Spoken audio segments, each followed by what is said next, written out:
Mengaku pegawai bank, dua mahasiswa di Padang Sidimpuan, Sumatera Utara menipu uang pembayaran kuliah di Universitas Muhammadiyah Tapanuli Selatan. Akibatnya pihak kampus mengalami kerugian 1,2 miliar rupiah. Kedua pelaku mengakui perbuatannya dilakukan dengan cara mencetak slip pembayaran palsu yang dicetak sendiri dan memalsukan stempel bank agar terlihat asli sebagai bukti pembayaran yang telah disetorkan oleh mahasiswa. Dalam menjalankan aksinya, kedua pelaku mengaku sebagai pegawai bank di mana mahasiswa biasa menyetorkan uang kuliahnya.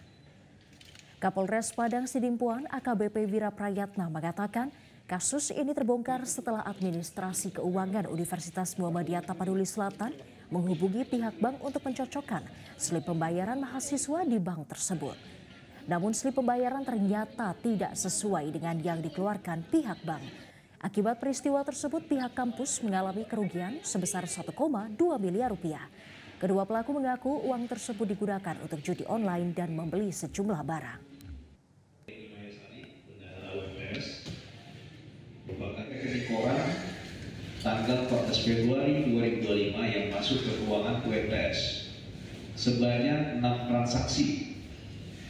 Sementara slip penyetoran yang masuk ke pihak UMTS sebanyak 28 transaksi. Bagian keuangan UMTS memanggil mahasiswa yang namanya ada pada slip penyetoran. Kemudian mahasiswa tersebut mengatakan bahwa uang kuliah telah disetorkan kepada pelaku inisial MA. Kemudian dilakukan audit pengecekan selisih uang yang diterima pihak UMTS tahun anggaran 2023 sampai 2024 sebanyak 1, Jelajahi cara baru mendapatkan informasi. Download Metro TV Extend sekarang.